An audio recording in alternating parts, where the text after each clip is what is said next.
Hi dears, welcome to ശ്രീസ്നാവിൽ തൊട്ടു മനസ്സിൽ തൊട്ടു.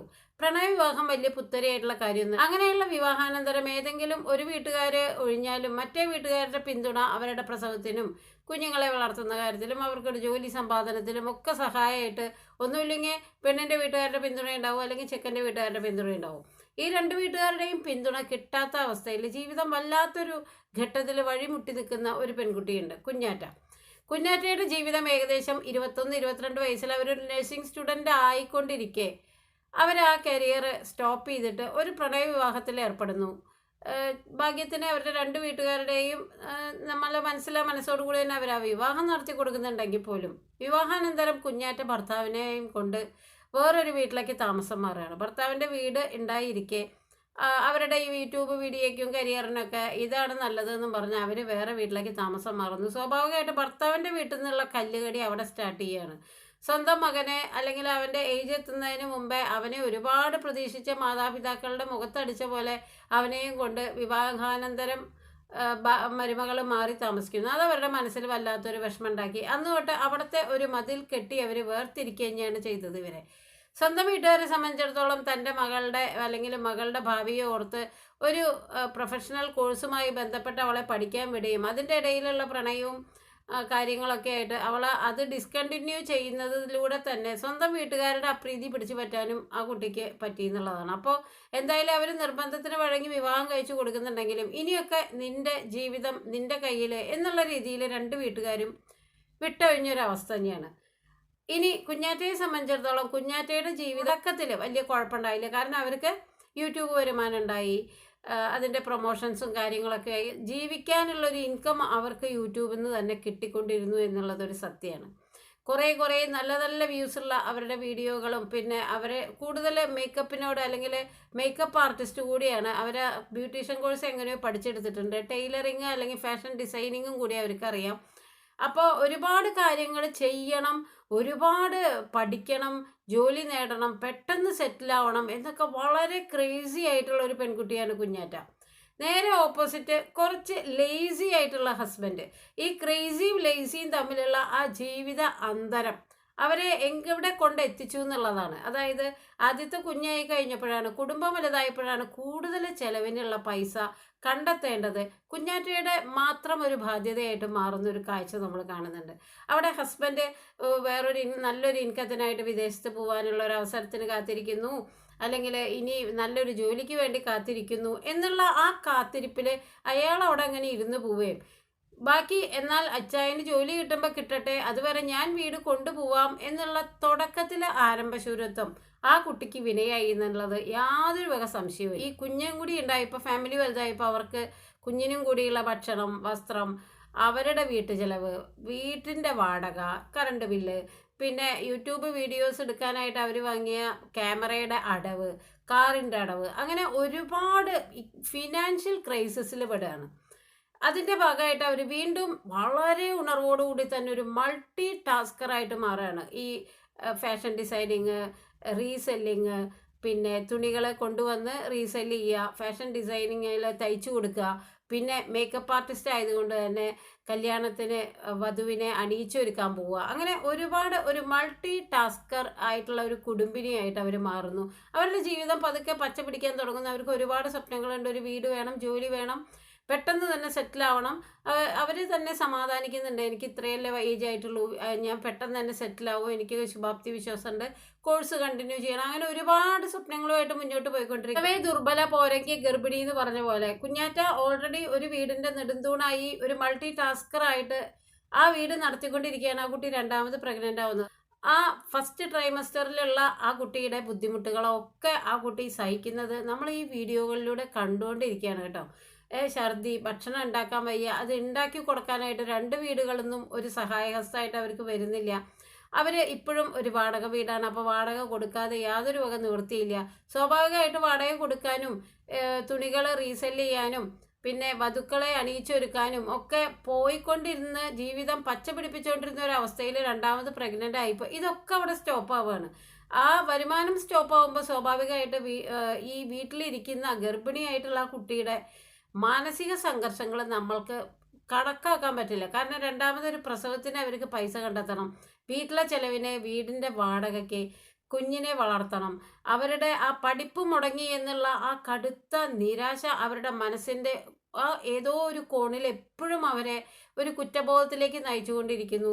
അപ്പോൾ ഇങ്ങനെയൊക്കെയുള്ള ആ ഒരു മെൻ്റൽ പ്രഷറിൽ അവർക്ക് ഏറ്റവും അധികം അവരെ ഒന്ന് കെട്ടിപ്പിടിച്ചണച്ച് എല്ലാം ശരിയാവും, ഞാനില്ലേ നിൻ്റെ കൂടെ എന്ന് ആശ്വസിപ്പിക്കേണ്ട ഭർത്താവ് അവിടെ നിഷ്ക്രിയനായി പോകുന്നത് എന്തുകൊണ്ടാണെന്ന് അവർക്ക് പോലും മനസ്സിലാവുന്നില്ല എന്ന് അവർ പറയുന്നുണ്ട്. അവർ ജീവിതത്തിൽ ആ രണ്ട് വീട്ടുകാരെയും ആശ്രയിക്കാതെ ജീവിക്കുന്നു. രണ്ടാമത് ഗർഭിണിയായി അവർക്കിപ്പോൾ ഒരു 4-5 മാസമായി. ആദ്യത്തെ ആ ട്രൈമസ്റ്ററിലുള്ള ബുദ്ധിമുട്ടുകളൊക്കെ അവർ തരണം ചെയ്തു. അവർ ഈ ഒരു 4-ാം മാസത്തിലും 5-ാം മാസത്തിലൊക്കെ ഉറക്കവും അല്ലെങ്കിൽ ഉറക്കം ഉപേക്ഷിച്ചിട്ട് രാത്രി മുഴുവൻ ഇരുന്ന് തയ്ക്കുന്നു, അല്ലെങ്കിൽ പകൽ മുഴുവൻ കുറേ സമയം തയ്ക്കാനായിട്ട് വിനിയോഗിക്കുന്നു. വധുവിനെ അണിയിച്ചൊരുക്കാനുണ്ടെങ്കിൽ ആ യാത്ര ചെയ്ത് അവിടെ പോയി അത് ചെയ്യിക്കുന്നു, അതിനുള്ള പൈസ വാങ്ങുന്നു. പക്ഷേ ഈ പൈസയൊക്കെ വാങ്ങുമ്പോഴും അവർക്ക് ഈ തുണികൾ റീസ്റ്റോക്ക് ചെയ്യാനോ അല്ലെങ്കിൽ ഈ പൈസ വേണ്ട രീതിയിൽ യൂസ് ചെയ്ത് അത് അക്കൗണ്ടിൽ ഇടാനോ ഒന്നിനും ഉതകുന്നില്ല എന്നുള്ളതാണ്. വീണ്ടും രണ്ടാമത് തുണികൾ വാങ്ങാൻ അവർ പറയുന്നുണ്ട്, അവർ അക്കൗണ്ടിൽ നിന്ന് പൈസ എടുക്കേണ്ട ഒരു അവസ്ഥ വരെയാണ്.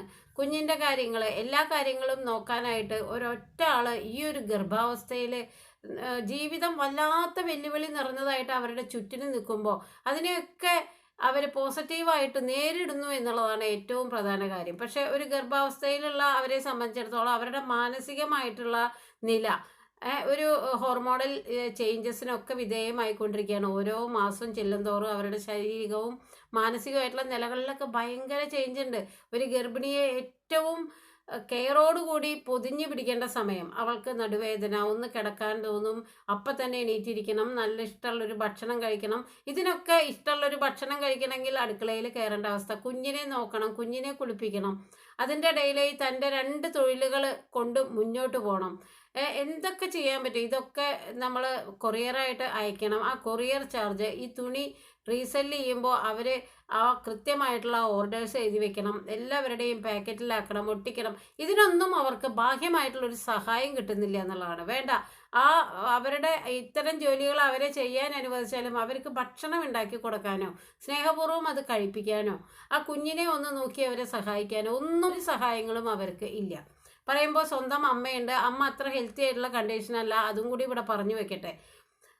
ഭർത്താവിൻ്റെ അമ്മയുണ്ട്, അത് മാനസികമായിട്ടുള്ള ഒരു അകൽച്ച മൂലം അവരുമായിട്ട് അകന്ന് നിൽക്കുന്നു. അപ്പോൾ ഈ 2 വീട്ടുകാരും എന്തുകൊണ്ടാണ് ഈ കുട്ടിയെ ഇങ്ങനെ ഇട്ടേക്കണേ, സ്വന്തം അമ്മയില്ലേ, അവർക്കൊന്ന് വന്ന് അവരെ വീട്ടിലേക്ക് കൊണ്ടുപോകാലോ എന്നൊക്കെ നമ്മൾ ചോദിക്കുമ്പോൾ അവർ ഏറ്റവും കൂടുതൽ സങ്കടപ്പെടുന്നത് താൻ പുറത്ത് പോയി അല്ലെങ്കിൽ ബ്യൂട്ടീഷ്യൻ വർക്കിന് പോകുമ്പോൾ അത് സ്വന്തം ഭർത്താവിനെയും കൊണ്ട് പോകുമ്പോൾ ഭർത്താവിന് പൈസ കൊടുക്കണം എന്നൊരു കാര്യം അവിടെ അവർ പറഞ്ഞു വെക്കുന്നുണ്ട്.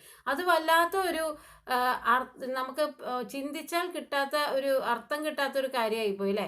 ആ വീടിന് വേണ്ടി ഇങ്ങനെ അഹോരാത്രം കഷ്ടപ്പെടുന്ന ആ പെൺകുട്ടി അവരുടെ കുടുംബജീവിതം മുന്നോട്ട് കൊണ്ടുപോകാനാണ് ആ കുട്ടി കഷ്ടപ്പെടുന്നത്, ഭർത്താവ് ഉൾപ്പെടെയുള്ള ജീവിതം. ഇപ്പോൾ ഭർത്താവിൻ്റെ വീട്ടിൽ ചെന്ന് നിന്നോട്ടെ, ഞാൻ ഈ ഗർഭാവസ്ഥയിൽ എൻ്റെ വീട്ടിൽ ചെന്ന് നിന്നോളാം എന്ന് പറഞ്ഞാൽ തീർച്ചയായിട്ടും സ്വന്തം വീട്ടുകാരവരെ 2 കൈയും നീട്ടി സ്വീകരിക്കും. അവിടെ അതിനൊക്കെ തടസ്സമായിട്ടുള്ളത് അവരുടെ ഭർത്താവ് ഉൾപ്പെടെയുള്ളവരുടെ കുടുംബമാണ്. എന്നിട്ടും ആ ഭർത്താവ് അവർ വീട് മുന്നോട്ട് കൊണ്ടുപോകാനായിട്ടുള്ള ആ യാത്രയിൽ അയാൾ പൈസ ചോദിച്ചു വാങ്ങുന്നു എന്ന് പറയണത് തികച്ചും എന്താ പറയുക, ഭയങ്കര ക്രൂരമായിട്ട് തോന്നി. അവർ അങ്ങനെ പറഞ്ഞ് അവരുടെ 2-3 സ്ഥലത്ത് അവരതിങ്ങനെ പറഞ്ഞു വെക്കുന്നുണ്ട്. എന്തൊരു ഗതികേടാണ് അല്ലേ. ശരിക്കും പറഞ്ഞാൽ സ്വന്തം ജീവിതം അവരുടെ മാത്രം ഒരു ടാസ്ക്കായി മാറുക. കുഞ്ഞിനെ വളർത്തലും ജീവിതത്തിന് വേണ്ടി ചെലവിന് കണ്ടെത്തലും വാടക കൊടുക്കലൊക്കെ നിന്റെ മാത്രം ആവശ്യമാണെന്ന് പറയാതെ പറയുന്ന ഭർത്താവ്. 2 വീട്ടുകാരും നീയല്ലേ തെരഞ്ഞെടുത്തത്, എന്നാൽ പിന്നെ നീ അനുഭവിച്ചോ എന്ന് പറയുന്ന രീതിയിൽ 2 വീട്ടുകാരുടെയും സമീപനം. എങ്ങും എത്താതെ ഒരുപാട് ജോലികൾ ചെയ്യുന്നു, വൈകുന്നേരം വരെ കഷ്ടപ്പെടുന്നു. പക്ഷെ അതിൻ്റെ ആ ഒരു ഔട്ട്കം അവരുടെ കയ്യിൽ എത്തുന്നില്ല. അത് എത്തുന്നതിന് മുമ്പ് തന്നെ അത് ചിലവായി പോകുന്നു. എന്തുകൊണ്ടാണ് ഇങ്ങനെയെന്ന് അവർ സ്വയം പദം പറയുന്ന ഒരവസ്ഥ എന്ന് പറയുന്നത് ഏറ്റവും സങ്കടകരമായിട്ടുള്ളൊരവസ്ഥയാണ്. ഇനി അവരുടെ തുടക്കത്തിലെ അവരുടെ ജീവിതത്തിൽ പറ്റിയ പാളിച്ചകൾ, ഒരു കോഴ്സ് ഉണ്ടായിരുന്നു മുഴുവനാക്കാതെയും ആണ് അവർ ജീവിതം സെറ്റിലാക്കാനായിട്ട് നോക്കിയത്. അപ്പോൾ അവർ ജീവിതം ആ വിവാഹം എന്നുള്ളത് അത്ര ഏർലി സ്റ്റേജിലായതുകൊണ്ട് തന്നെ ആ കോഴ്സ് കംപ്ലീറ്റ് ചെയ്യാതെ അവർ ചെയ്തതാണ് അവരുടെ ഭാഗത്തുനിന്ന് വന്ന ഏറ്റവും വലിയ തെറ്റ്. രണ്ടാമതായിട്ട് തുടക്കത്തിൽ തന്നെ ഭർത്താവിൻ്റേതായിട്ടുള്ള ഒരു ഇൻകം, അയാളെ കൊണ്ട് എന്ത് ജോലിയായാലും വേറെ ജോലി കിട്ടണവരെ എന്തെങ്കിലും ഒരു ജോലിക്ക് പോവുക എന്ന് വളരെ ഇൻസിസ്റ്റഡ് ആയിട്ട്, അതായത് ജീവിതം ആരംഭിച്ചിട്ടേ ഉള്ളൂ, ഒരു 10-20 കൊല്ലം കഴിഞ്ഞ് ഭർത്താവ് അവിടെ ഇരിക്കുകയാണ്, കുഞ്ഞുങ്ങൾ വലുതായി എന്ന് പറഞ്ഞാൽ അവരെ സംബന്ധിച്ചിടത്തോളം അതൊരു ഇഷ്യൂ അല്ല. തീരെ പൊടിക്കുഞ്ഞുങ്ങൾ അല്ലെങ്കിൽ ഒരു കുഞ്ഞായ ഉടനെ തന്നെ ഭർത്താവിന് ഒരു ഇൻകം കണ്ടെത്താനുള്ള അല്ലെങ്കിൽ ഭർത്താവിനെ കൂടി ഉൾക്കൊള്ളിച്ചുള്ള ഒരു തൊഴിലായിരിക്കണം അവരുടേത്. അതിൽ അയാളുടെ കംപ്ലീറ്റ് ആയിട്ടുള്ള പാർട്ടിസിപ്പേഷൻ ഉറപ്പാക്കുന്ന രീതിയിൽ ജീവിതം പ്ലാൻ ചെയ്യാനായിട്ട് അവർ പരാജയപ്പെട്ടു പോയി എന്നുള്ളതാണ്. ഇത് ഞാൻ ഏറ്റെടുത്തോളാം എന്നുള്ള ഒരു വലിയ ചുമട് അവർ സ്വയം തലയിൽ വെച്ച പോലെ. എന്നാൽ പിന്നെ നീ നിൻ്റെ ജീവിതം നോക്കിക്കോ എന്ന് പറയുന്ന രണ്ട് വീട്ടുകാർ. ഇതിൻ്റെ ഇടയിൽ വീണ്ടും മുടങ്ങിപ്പോയ പഠിപ്പ് എന്നുള്ളത് അവരെ മാനസികമായിട്ട് ഈ രണ്ടാമത്തെ ഗർഭാവസ്ഥയിലും അവരെ ഹോണ്ട് ചെയ്യാണ്. വളരെ സന്തോഷത്തോടു കൂടി വാവയുടെ വരവിനായി കാത്തിരിക്കേണ്ട, ഗർഭത്തിൻ്റെ ഓരോ നിമിഷങ്ങളും എൻജോയ് ചെയ്യുന്ന രണ്ട് വീട്ടുകാരുടെയും പിന്തുണയോടുകൂടി എന്താ പറയുക, അത്രയും കെയറിങ്ങോടുകൂടി ആ മൂത്ത കുട്ടിയെയും ഇവരെയും നോക്കേണ്ട കാലഘട്ടം.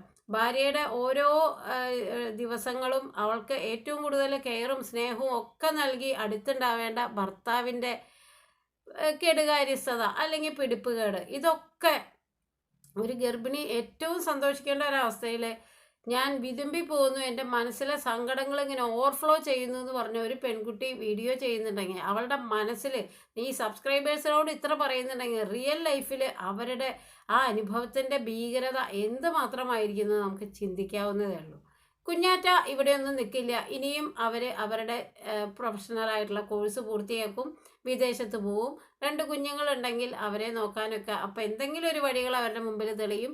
ഒരു 30 വയസ്സിൻ്റെ അപ്പുറം കുഞ്ഞാറ്റയുടെ ജീവിതം പെട്ടെന്ന് തന്നെ സെറ്റിലാവും. കാരണം അത്രമാത്രം കെടാത്ത ഒരു കൈത്തിരി അല്ലെങ്കിൽ ജീവിതത്തിനെ വിജയിപ്പിച്ചേ അടങ്ങൂ എന്നുള്ളൊരു ജ്വാല അവരുടെ മനസ്സിൽ കിടക്കുന്നിടത്തോളം, ഇപ്പോഴും അവരെ ആ മുടങ്ങിപ്പോയ കോഴ്സിനെ പറ്റി ചിന്തിച്ച് സങ്കടപ്പെടുന്നിടത്തോളം അവിടെ തന്നെയാണ് അവരുടെ വിജയത്തിൻ്റെ ഏറ്റവും പ്രധാനപ്പെട്ട കാര്യം ഇരിക്കുന്നതെന്ന് നിസ്സംശയം പറയാൻ പറ്റും. എല്ലാവർക്കും നന്മ വരട്ടെ. നന്ദി, നമസ്കാരം.